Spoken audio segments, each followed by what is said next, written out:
Okay folks, as you can see, this beautiful painting here is a haunted house or a scary house out in the woods.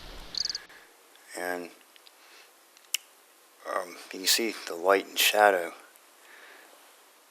that I established makes it look incredibly realistic.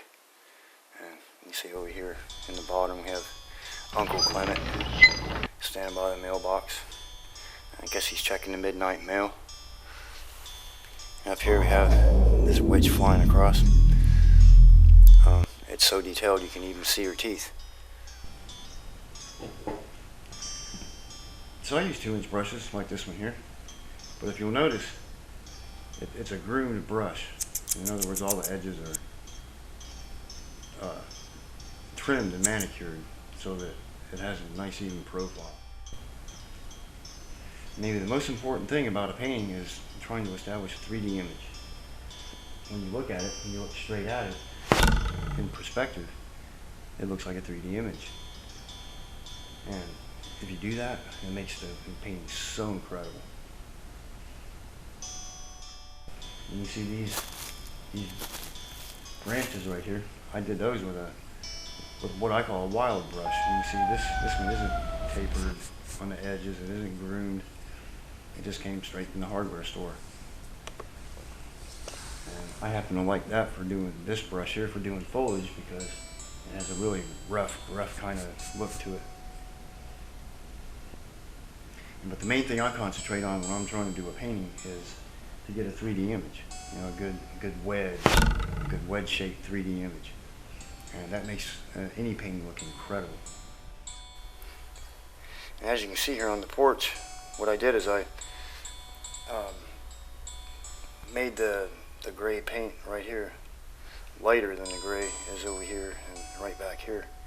And what it does is the difference in color and also the angle of the lines all come together to make the illusion of a three-dimensional object.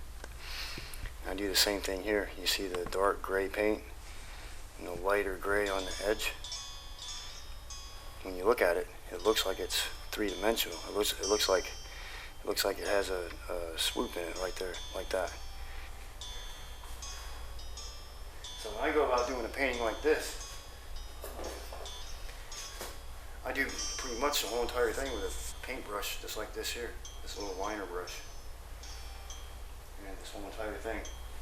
And I use these handmade paint knives. They're just made out of putty knives. And if you get a good putty knife, the metal's tapered. And of course, these are tapered out towards the end. The metal is tapered. So they're really super flexible. But that's pretty much all I use is a liner brush and a couple paint knives, especially this one. This is the one I use the most. So like Sabrina here, take Sabrina for instance, to get all these nice muscle lines, what I do is I use a blender brush. Just paint a stripe of paint on there and blend it out gently. And if you're real careful about how you do it, you'll arrive at these really nice muscle features. And I'd like to show you how to do that. Right here on these windows, normally what I do is I'll take a little bit of gloss and a glossy clear.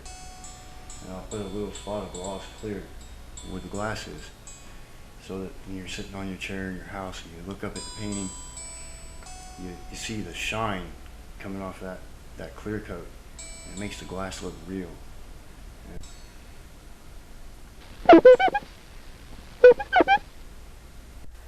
So as you can see, the little shiny spot on the window is pretty amazing. And if you'd like to watch me paint some paintings like old Clement Shack here or Sabrina over there, join me for some of the upcoming episodes of The Love of Painting with Trapper Jack. Be sure to look up the Hillbilly Blood public figure page on Facebook or watch my YouTube videos. So I gotta get back to doing these paintings. Now in this series of shows, I'll promise to show you how to paint every one of these paintings, like this portrait, my Van Gogh. Oh, I love that style. I do holiday scenes and also just any kind of landscape you can think of.